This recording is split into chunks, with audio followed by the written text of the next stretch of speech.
C'était la dernière chance de peut-être trouver une solution à cette invasion. On ne savait pas trop ce que c'était, un village de pêcheurs. Et venant de nulle part, d'un continent probablement inconnu, des gens qui y habitaient, des grands navires, avec des gens lourdement armés, super équipés, et qui ils sont mis à s'installer sur la place, à vouloir être amis avec tout le monde, mais à un peu imposer leur façon de faire, leur mode de vie. Le village qui était paisible était soudainement bouleversé par cet avènement. Des gens voulaient se débarrasser de ces envahisseurs, des rebelles. Il y avait cette femme de pêcheur, celle qui prenait le plus souvent la parole dans les conseils du village, a décidé de suivre un groupe de guerriers pour peut-être trouver une solution peut-être plus pacifique, de discuter avec les chefs de ce monde d'envahisseurs. Et ils se sont mis à suivre un du groupe des envahisseurs qui semblait avoir plus de bon sens que les autres.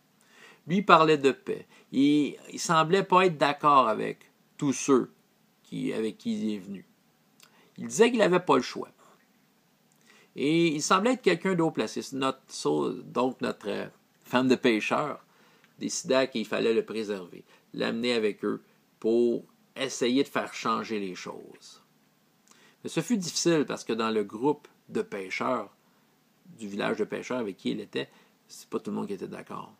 Et la majorité voulait en fait se débarrasser de cet homme, qui représentait pour eux le mal. C'était la dernière chance. Ils étaient sur une barque. Et sur la rivière où ils étaient, ils ont eu un point de vue en sortant d'entre des montagnes. Ils ont vu une autre ville de pêcheurs, en fait, qui était complètement incendiée. Les envahisseurs avaient décidé de brûler la ville. Donc, ceux qui n'aimaient pas les envahisseurs ont craqué et ont décidé d'attaquer l'homme qu'ils gardaient avec eux, l'homme venant des envahisseurs, l'homme qui était en fait de leur côté, du moins de l'opinion de la femme du pêcheur. Oui.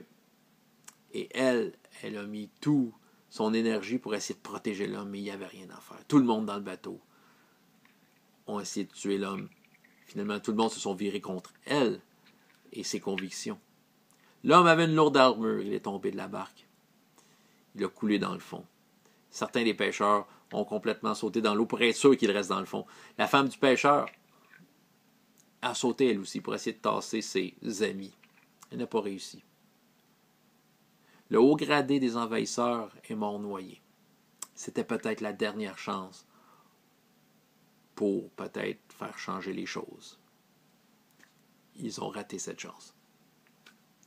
Alors, c'était une vignette d'une campagne créée et qui a été jouée avec le jeu de rôle appelé True 20.